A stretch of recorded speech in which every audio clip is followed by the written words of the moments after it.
여러분, 안녕하세요. 오늘 밤 우리는 참 묘한 시기를 함께 들여다보려 해요. 조명이 꺼지고 창밖에선 늦여름 벌레들이 살짝살짝 울고 선풍기 바람이 일정한 리듬으로 돌고 있죠. 이런 조용한 밤이면 내 마음도 같이 잔잔해야 할 텐데 오늘따라 이상하게 가슴이 콩닥이고 짜증이 밀려들고 눈물이 날 것 같은 건 왜일까요? 당신도 이런 경험을 하게 될지도 몰라요. 그 어떤 스트레스도 없던 날이었는데 문득 식탁 위에 놓인 물컵을 보고 괜히 눈시울이 붉어지는 그런 날. 남편은 같은 얘기를 또 반복하고 아이들은 제멋대로고 세상은 나를 이해하지 못한다고 느껴질 때. 마치 나만 시간이 멈춘 것 같은 그 갑작스러운 정적과 감정의 파도 속에서 허우적대는 느낌. 그날도 그랬어요. 진료를 다 마치고 사무실 불을 끄고 나오는 길. 늘 걷던 병원 복도가 낯설게 느껴졌고 주차장 불빛이 내 그림자를 너무 길게 늘어뜨려서 괜히 울컥했죠. 내 나이 75. 이제껏 산 세월 동안 수천 명이 얼굴을 다듬으며 살아왔는데 정작 내 마음 하나는 어찌할 도리가 없었던 거예요. 그날 밤 침대에 누웠는데 이상하게 잠이 오지 않았어요.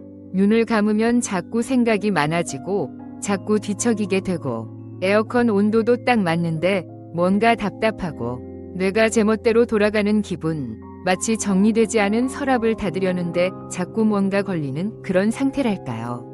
나중에 알게 됐어요. 이게 바로 폐경 전후기의 불면 증상이라는 거려.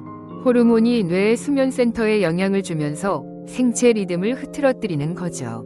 낮에 기분이 오락가락하는 것도 사소한 일에 괜히 짜증나는 것도 다 뇌 속 세로토닌 수치가 흔들리기 때문이라고 해요. 그땐 몰랐죠. 내가 왜 이런 기분인지. 누구 탓도 아니고 뚜렷한 이유도 없는데 자꾸 무너지니까 더 힘들었어요. 어떤 날은요. 밤새 뜬 눈으로 누워있다가 해가 뜨면 마치 이 세상에서 혼자만 깨어 있었던 것 같은 기분이 들었어요. 어깨는 무겁고 가슴엔 말 못할 그리움 같은 게 뭉쳐있고요. 이런 상태가 계속되면 나도 모르게 내가 뭔가 잘못된 걸까 하고 자책하게 되더라고요. 그 시절엔 나이 들면 다 그래 라는 말이 가장 듣기 싫었어요. 그건 그냥 이해하기 싫다는 말의 다른 표현 같았거든요. 물론 객관적으로 보면 폐경기 증상은 자연스러운 생리적 과정이에요. 하지만 그걸 겪고 있는 당사자에게는 자연스러운 것을 넘어선 작은 붕괴로 다가오기도 해요. 그때부터였어요. 진료실에서도 환자들의 얼굴을 보면 그냥 피부나 주름만 보이는 게 아니라 그 속에서 감정의 파동이 느껴지기 시작했죠. 저 여인은 요즘 밤에 잘 자고 있을까? 감정이 흔들릴 땐 누구에게 기댈 수 있을까? 나이 든다는 건 단지 몸이 변하는 게 아니라 감정을 다루는 법도 다시 배워야 한다는 걸 깨달았어요. 완전히 릴렉스하기 전에 이 영상이 유익하거나 편안하셨다면 좋아요와 구독으로 응원해주세요. 정말 그럴 가치가 있다고 느끼신다면요. 그리고 댓글로 지금 어디서 보고 계신지, 현재 몇 시인지 알려주시면 감사하겠습니다. 전 세계 다양한 시청자분들과 소통하는 게 정말 기쁨이거든요. 그럼 조명을 끄고 선풍기 소리에 귀를 기울이며 오늘 밤의 여정을 함께 시작해 봅시다. 그날 오후 병원 대기실에서 환자 이름을 3번째 불렀을 때였어요. 별다른 이유 없이 짜증이 치밀었죠. 도대체 왜 이렇게 말을 안 듣는 걸까? 왜 오늘따라 모든 게 느리지? 그렇게 혼잣말처럼 속으로 중얼거리다가 문득 내가 왜 이렇게 날카로워졌는지 이유조차 모르겠다는 걸 깨달았어요. 예전 같으면 그냥 웃으며 넘겼을 텐데 요즘에 나는 그렇지 않았어요. 똑같은 말도 더 날카롭게 들리고 작은 일에도 깊이 상처를 받곤 하죠. 남편이 퇴근하면서 오늘은 기분 좋아 보여 라고 했던 말에도 괜히 그럼 평소엔 안 좋아 보였다는 뜻이야 하고 되받아치고 싶어지는 거예요. 말도 안 되는 생각이 머릿속에 떠오르고 금세 혼자 부풀려져서 감정이 폭발해버리는 거죠. 감정이라는 건 참 묘해요. 특별한 이유가 있어야 생기는 줄 알았는데 그게 아니라는 걸 이번에 처음 알게 됐어요. 폐경기에는 뇌 안에서 감정을 조절하는 세로토닌이나 GABA 같은 신경전달 물질의 균형이 무너지기 시작해요. 그래서 이유 없이 화가 나고 사소한 일에 눈물이 나기도 해요. 하지만 그게 내 성격의 문제도 위주의 부족도 아니에요. 그저 뇌가 지금 조정 중일 뿐인 거죠. 하루는 아주 오랜 친구와 점심을 먹다가 그만 말다툼이 벌어졌어요. 제가 괜히 예민하게 받아들였고 결국 분위기가 어색해졌죠. 집에 와서 이불을 뒤집어 쓰고 얼마나 울었는지 몰라요. 왜 그랬을까? 왜 그렇게 날카롭게 구렸을까? 스스로를 탓하며 그 친구에게 사과 문자를 보냈어요. 그런데 놀랍게도 그녀는 이렇게 답했죠. 나도 요즘 그래. 아무 이유 없이 울컥할 때가 많아. 그때 처음, 나만 그런 게 아니구나 싶었어요. 폐경기를 겪는 여성 중 약 60%가 감정 기복이나 경미한 우울 증상을 경험한다고 해요. 그건 일시적이고 조절 가능한 증상임에도 불구하고 많은 사람들이 그걸 자기 탓으로 돌리거나 부끄러워하죠. 하지만 생각해 보세요. 우리가 감기에 걸렸다고 해서 왜 이렇게 약하냐고 비난하나요? 아니요. 그냥 필요한 약을 먹고 쉬면 낫는 거예요. 감정도 마찬가지예요. 조절이 어려울 땐 전문가의 도움을 받아야 해요. 때로는 약물 치료가 필요할 수도 있고 가볍게는 명상이나 심호흡, 음악 감상만으로도 도움이 될 수 있어요. 그리고 꼭 말씀드리고 싶은 게 하나 있어요. 이런 시기의 감정은 진짜 내 감정이 아닐 수 있다는 것. 흔들리는 호르몬이 만들어낸 거품 같은 감정일 수도 있어요. 그러니 그런 자신을 너무 심각하게 받아들이지 말아요. 감정은 그냥 지나가는 거예요. 우리가 그것을 붙잡지만 않으면요. 어느 날 창밖에서 매미가 울었어요.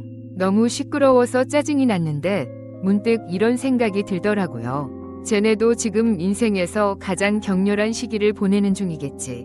그렇게 웃으며 창문을 닫았어요. 아주 작은 변화였지만 그날 이후로 제 짜증도 조금은 부드러워지기 시작했답니다. 완전히 릴렉스하기 전에 이 영상이 유익하거나 편안하셨다면 좋아요와 구독으로 응원해주세요. 정말 그럴 가치가 있다고 느끼신다면요. 그리고 댓글로 지금 어디서 보고 계신지, 현재 몇 시인지 알려주시면 감사하겠습니다. 전 세계 다양한 시청자분들과 소통하는 게 정말 기쁨이거든요. 그럼 조명을 낮추고 숨을 천천히 들이쉬며 오늘 밤의 감정을 가만히 안아봅시다. 아침 세수를 마치고 거울을 봤을 때였어요. 어라, 이게 누구지? 순간적으로 낯선 얼굴이 거울 속에 비쳤어요. 익숙한 내 모습인데 왠지 모르게 달라 보였죠. 턱선이 예전만 못하고 눈가에는 잔주름이 깊어졌고 얼굴빛은 조금 칙칙했어요. 예전엔 아침 햇살이 얼굴에 닿으면 생기가 돌았는데 요즘은 그 햇살조차 피곤해 보이는 내 얼굴을 감싸주지 못하는 것 같았어요. 직업이 성형외과 의사이다 보니 변화에 민감할 수밖에 없어요. 남들의 얼굴을 수십 년간 다뤄왔으면서도 정작 내 얼굴의 시간은 한동안 애써 무시하고 있었죠. 피부야 뭐 관리하면 되지라고 쉽게 넘겼지만 그날은 달랐어요. 얼굴이 아니라 마음이 무너진 거였죠. 그게 바로 노화가 처음 내 감정에 흔적을 남긴 순간이었어요. 물리적인 변화보다 무서운 건 그 변화가 내 자존감에 미치는 영향이에요. 예전에는 외모가 내가 누군지 말해주는 하나의 수단이었다면 이제는 외모가 점점 나와 분리되는 기분이 들었거든요. 나는 이 얼굴이 아닌데 하는 낯설음. 아마 여성이라면 누구나 겪는 감정일 거예요. 그런데 여기서 재미있는 학술 개념이 하나 있어요. 바로 자기 이미지의 붕괴, 아이덴티티 디스럽션라는 건데요.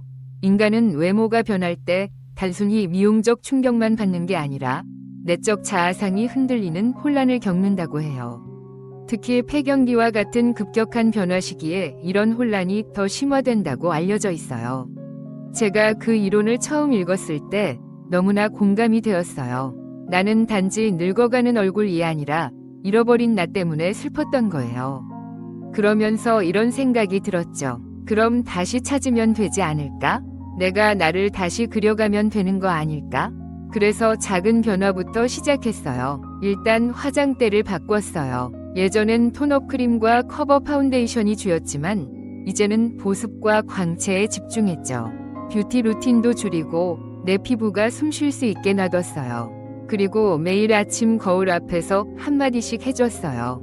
괜찮아. 이 얼굴도 예뻐. 그러다 보니 어느 순간 외모를 복구하려는 마음보다는 지금의 나를 인정하는데 더 익숙해지더라고요. 그러면서 거울을 볼 때마다 조금씩 친근함이 돌아왔어요. 물론 완전히 예전 같지는 않아요. 주름도 있고 탄력도 줄었고 눈가가 잘 부어요. 하지만 지금의 내 얼굴은 수십 년간 살아온 세월과 감정을 고스란히 담은 기록이기도 해요. 그렇게 생각하니 거울 속 얼굴이 낯설기보단 존경스럽게 느껴졌어요. 그래, 이 얼굴이야말로 내 삶을 증명하는 지도였구나. 당신도 혹시 요즘 거울을 피하고 있진 않나요? 그렇다면 오늘 밤 조명을 은은하게 하고 거울을 한번 다시 들여다보세요. 다그치지 말고 비교하지도 말고 그냥 수고했어 라고 속삭여주세요. 그 한마디가 우리가 나이 들면서 잃었던 가장 중요한 연결, 바로 자기 자신과의 관계를 되살리는 첫걸음이 될 거예요. 완전히 릴렉스하기 전에 이 영상이 유익하거나 편안하셨다면 좋아요와 구독으로 응원해주세요. 정말 그럴 가치가 있다고 느끼신다면요. 그리고 댓글로 지금 어디서 보고 계신지, 현재 몇 시인지 알려주시면 감사하겠습니다. 전 세계 다양한 시청자분들과 소통하는 게 정말 기쁨이거든요. 그럼 오늘은 거울 속에 나와 조용히 인사 나누며 천천히 눈을 감아볼까요? 그날 아침 아들은 다짜고짜 이렇게 말했어요. 엄마, 요즘 좀 피곤해 보여. 그 말 한마디에 웃음으로 넘기며 괜찮아, 신경 쓰지 마 라고 했지만 속으로는 어쩐지 마음이 철렁했어요. 그래도 괜찮아 보여야 하는데 라는 강박이 그날따라 더 깊게 파고들더라고요. 사실 요즘처럼 괜찮은 척을 많이 하는 시기는 없는 것 같아요. 병원에서 환자 앞에선 언제나 웃는 얼굴로, 가족들 앞에선 힘든 기색 없이, 친구들 사이에선 예전처럼 활기찬 모습으로. 그런데 돌아서서 화장실 거울을 보면 나도 모르게 한숨이 푹 나오는 거예요. 그렇게 괜찮은 척 하는데 하루의 에너지를 다 써버리는 느낌. 그러다 보면 진짜 내 감정은 어디로 숨었는지도 모르겠고요. 이 시기에 여성들에게 가장 흔한 심리 현상 중 하나가 바로 사회적 감정 피로, 소셜 이모셔널 패티그라고 해요. 심리학자들은 이걸 역할 피로감이라고도 부르는데요. 엄마, 아내, 직업인, 친구, 자녀. 다양한 역할을 오랫동안 감당해 오다가 갱년기 즈음에 정서적 번아웃이 밀려오는 거죠. 그런데 문제는 그 번아웃을 누구에게도 쉽게 털어놓지 못한다는 거예요. 왜냐고요? 늘 강해 보여야 했으니까요. 엄마가 무너지면 안 되잖아. 내가 기댈 사람이 어디 있다고. 이런 생각이 자꾸 떠오르죠. 그래서 더더욱 감정을 숨기고 웃음을 가장하고 속으론 울면서도 겉으론 오늘도 좋아요 라고 말하게 되는 거예요. 한 번은요, 오랜만에 친구들과 저녁 약속을 잡았는데 약속 장소에 도착하자마자 집에 가고 싶어졌어요. 대화가 즐겁지 않은 것도 아니고 음식이 입에 안 맞는 것도 아닌데 그냥 이유 없이 지쳤어요. 사람들 사이에 앉아 있는 것만으로도 숨이 막히는 느낌이었어요. 결국 저는 웃으며 조금 피곤해서 먼저 갈게 라고 말하고 나왔죠. 돌아오는 길에 괜히 눈물이 났어요. 누가 억지로 나를 웃기려는 것도 아닌데 왜 나는 이렇게까지 무리하고 있는 걸까? 그날 이후로 저는 저에게 질문을 하나 던지기 시작했어요. 오늘 하루 진짜 감정을 느낀 순간이 있었나요? 놀랍게도 대부분의 날은 없었다였습니다. 그냥 해야 할 일들, 맞춰야 할 시간들, 맞이해야 할 사람들 속에 내 감정은 늘 뒤로 밀려 있었던 거죠. 그러면서 깨달았어요. 이 시기의 안티에이징은 단순히 외모 관리가 아니에요. 별표 내 감정을 살려내는 일이야말로 진짜 안티에이징이라는 거려. 그 감정들이야말로 내 얼굴에 생기를 주고 말에 힘을 주며 삶을 더 따뜻하게 만드는 에너지입니다. 그래서 요즘은 하루에 단 5분이라도 조용한 공간에서 내 감정과 대화를 나누려고 해요. 불 꺼진 방에서 가만히 눈을 감고 지금 나는 무슨 감정을 느끼고 있을까? 라고 묻는 거죠. 그리고 솔직하게 대답해요. 오늘은 좀 외로워. 기분이 괜찮아. 슬퍼. 이렇게 감정을 말로 꺼내주는 순간 마음속 어딘가에서 작은 등불이 하나 켜지는 느낌이 들어요. 여러분도 오늘 스스로에게 조용히 물어보세요. 나는 지금 정말 괜찮은가요? 그 질문 하나가 당신을 훨씬 더 진실하게 만들어줄 것입니다. 완전히 릴렉스하기 전에 이 영상이 유익하거나 편안하셨다면 좋아요와 구독으로 응원해주세요. 정말 그럴 가치가 있다고 느끼신다면요. 그리고 댓글로 지금 어디서 보고 계신지, 현재 몇 시인지 알려주시면 감사하겠습니다. 전 세계 다양한 시청자분들과 소통하는 게 정말 기쁨이거든요. 그럼 오늘은 스스로에게 조금 더 따뜻하게 말 걸어보며 깊고 부드러운 숨을 함께 쉬어볼까요? 며칠 전이었어요. 병원에서 한 환자분이 물었죠. 선생님, 혹시 기분이 하루에도 몇 번씩 오르락내리락 하신 적 있으세요? 그 순간 저는 고개를 천천히 끄덕였어요. 있죠. 아주 많았죠. 그 환자와 저는 조용히 웃었어요. 말하지 않아도 서로를 이해하는 묘한 연대감이 있었죠.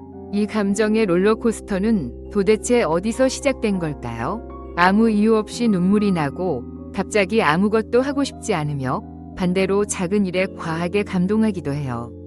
마치 감정의 스위치가 고장난 것처럼요. 처음에는 그게 단순한 성격 변화라고 생각했어요. 나이 탓인가 싶기도 했고요. 하지만 의사로서 저는 결국 과학적 근거를 찾아야 했죠.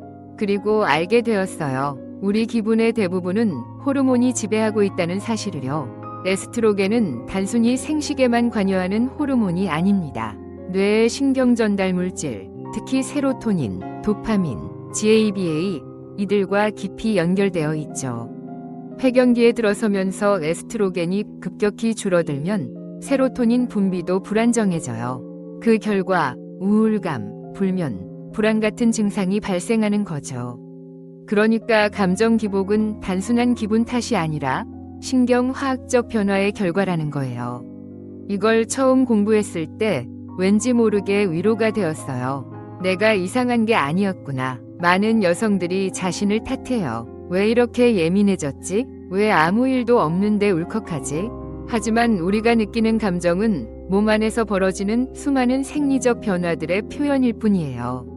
마치 열이 나면 해열제를 먹듯 감정의 기복에도 대처할 방법이 있어요. 요즘은 병원에서도 기분 치료에 대한 질문을 점점 더 많이 받아요. 약물 치료, 호르몬 대체 요법, HRT, 인지행동 치료, CBT, 운동, 영양 관리, 명상. 도구는 많아요. 중요한 건 어떤 조합이 지금의 나에게 가장 적합한지를 찾아보는 거죠. 예를 들면 저는 HRT를 잠시 시도해봤고 이후에는 가벼운 명상과 유산소 운동, 그리고 B6와 마그네슘 같은 영양 보충을 통해 많은 도움을 받았어요.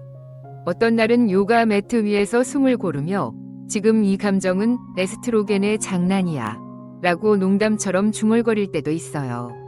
그렇게 감정을 객관화하기 시작하니 훨씬 가볍게 지나갈 수 있었어요. 그리고 정말 강조하고 싶은 것은 이건 치료가 필요한 상태가 아니라 조절 가능한 상태라는 것입니다. 우리 몸은 항상 변화하고 있어요. 폐경기도 그 변화 중 하나일 뿐입니다. 다만 예전보다 조금 더 섬세한 조율이 필요하다는 것입니다. 때로는 호르몬 탓이라는 말이 면피처럼 들릴 수도 있겠지만 저는 오히려 이 말이 여성들에게 큰 자유를 준다고 생각해요. 우리가 느끼는 감정은 잘못된 것이 아니라 지금 우리 몸이 보내는 신호라는 것입니다. 그 신호를 무시하지 않고 부끄러워하지 않으며 잘 받아들이는 것이야말로 진짜 안티에이징입니다. 여러분, 오늘 밤만큼은 내 기분의 주파수를 가만히 들어보세요. 지금의 나에게 맞는 리듬은 어떤 소리일까요? 그 리듬에 맞춰 숨을 고르고 가볍게 내일을 맞이해 보는 거예요. 호르몬이 바뀌어도 나의 중심은 내가 잡을 수 있어요. 완전히 릴렉스하기 전에 이 영상이 유익하거나 편안하셨다면 좋아요와 구독으로 응원해주세요. 정말 그럴 가치가 있다고 느끼신다면요. 그리고 댓글로 지금 어디서 보고 계신지, 현재 몇 시인지 알려주시면 감사하겠습니다. 전 세계 다양한 시청자분들과 소통하는 게 정말 기쁨이거든요. 그럼 오늘은 몸 안의 리듬을 조용히 느끼며 천천히 눈을 감아볼까요? 요즘 들어 새벽에 눈이 일찍 떠져요. 예전엔 아침 8시까지 푹 자던 내가 이제는 5시만 되면 잠이 달아나죠. 침대에 누워 천장을 멍하니 바라보다가 조용히 일어나 주방 불을 켭니다. 따뜻한 물을 데우고 생강 한 조각을 컵에 띄워요. 그렇게 하루를 시작하는 나만의 리듬이 생겼어요. 이게 바로 갱년기 이후 생긴 새로운 습관이에요. 예전에는 리듬이 무너지는 게 무서웠어요. 수면도 불규칙하고 식욕도 이상하고 기분은 오락가락했어요. 하지만 그 혼란 속에서 하나씩 나만의 방식으로 다시 조율해보니 오히려 예전보다 단단한 하루가 만들어지더라고요. 그 시작은 아주 사소했어요. 하루 15분 햇빛 쬐기, 유산소 운동 대신 가벼운 스트레칭, 잠들기 전 스마트폰 대신 책 한 페이지 읽기. 이렇게 사소해 보이는 변화들이 몸의 생체 시계에 재부팅 신호를 주었습니다. 그 중에서도 가장 큰 전환점은 아침 산책이었어요. 새벽 공기 속에 걷다 보면 마치 내 몸 안에 박혀있던 불안이 바람에 실려 흩어지는 느낌이 들어요. 산책을 시작한 지 일주일 만에 수면의 질이 눈에 띄게 좋아졌고 짜증도 줄었습니다. 이건 단지 기분 탓이 아니에요. 과학적으로도 규칙적인 야외 활동은 세로토닌 분비를 증가시켜 기분 안정에 도움이 된다는 연구들이 있습니다. 식습관도 중요했습니다. 에스트로겐과 비슷한 작용을 하는 식물성 이소플라본을 풍부하게 섭취하고 정제된 설탕을 줄이며 오메가3가 풍부한 음식을 챙겨 먹었습니다. 이게 기분에까지 영향을 준다는 사실은 의사인 저도 예전에는 간과했던 부분입니다. 몸이 가벼워지니 감정도 덜 무거워졌어요. 그리고 무엇보다도 기록하기를 시작했어요. 감정 일기라고 해도 좋고 하루 다이어리라고 해도 좋아요. 그날 있었던 일, 느낀 감정, 몸의 상태를 간단히 적어두면 내 안에서 어떤 패턴이 반복되고 있는지 눈에 보입니다. 예를 들어 생리주기가 완전히 끝났음에도 불구하고 어떤 날에는 여전히 감정이 요동친다는 것을 알게 되면 그 시점에 맞춰 더 신경을 쓰거나 미리 조절할 수 있습니다. 하루하루 작은 선택들이 쌓이면서 어느 날 거울을 보게 됩니다. 피부톤이 달라졌더라고요. 더 밝아졌고 윤기가 있었어요. 감정이 안정되니까 얼굴에 여유가 생기고 자존감도 따라오더라고요. 사람들은 흔히 갱년기를 버텨야 하는 시간이라고 생각합니다. 하지만 저는 이제 말하고 싶어요. 조율의 시간이라고요. 리듬이 망가졌다면 다시 만들어가면 되잖아요. 그건 악보 없이도 멋진 음악을 만들 수 있는 우리 나이만의 특권이 아닐까요? 혹시 지금 리듬을 잃었다고 느끼시나요? 그렇다면 내일 아침 아주 작고 부드러운 행동 하나를 시작해 보세요. 창문을 열고 바람을 맞이하는 것, 따뜻한 차를 끓이는 것, 마음을 쓰다듬는 글귀를 읽는 것. 그런 사소한 행위들이 당신의 생체 시계를 다시 켜줄 것입니다. 완전히 릴렉스하기 전에 이 영상이 유익하거나 편안하셨다면 좋아요와 구독으로 응원해주세요. 정말 그럴 가치가 있다고 느끼신다면요. 그리고 댓글로 지금 어디서 보고 계신지, 현재 몇 시인지 알려주시면 감사하겠습니다. 전 세계 다양한 시청자분들과 소통하는 게 정말 기쁨이거든요. 그럼 오늘은 나만의 리듬을 상상하며 조용히 눈을 감아 봅시다. 얼마 전 진료실에 한 여성분이 들어오셨어요. 환자분은 49, 아직 폐경이 오진 않았지만 감정 기복이 심하고 불안감도 자주 느껴진다며 이렇게 말했죠. 선생님, 갱년기가 시작된 걸까요? 앞으로가 너무 무서워요. 저는 조용히 손을 내밀며 말했어요. 사실은요, 이 시기가 끝이 아니라 시작일지도 몰라요. 그 말을 하면서 저 자신에게도 다시 한번 확인했습니다. 그토록 두려웠던 갱년기가 오히려 내 삶을 다시 살아보게 했다는 것을요. 나는 이 시간을 인생 후반전의 진짜 개막이라고 부르고 싶어요. 젊을 땐 너무 바빴죠. 일하고, 아이를 키우고, 가정을 돌보고, 늘 누군가를 위해 살아야 했어요. 그런데 지금은 처음으로 나 자신을 중심에 놓을 수 있는 시간이 왔어요. 이건 단순한 나이듦이 아니라 내 삶의 방향을 다시 설정할 수 있는 전환점이에요. 그 전환점에는 선택이 필요해요. 무너짐을 선택할 수도 있고 새로운 균형을 선택할 수도 있습니다. 저는 균형을 택했어요. 완벽하진 않아도 좋으니까 내가 편안한 상태를 찾아내고 유지하는 거예요. 피부에 주름이 늘어나도 눈가가 조금 처져도 괜찮아요.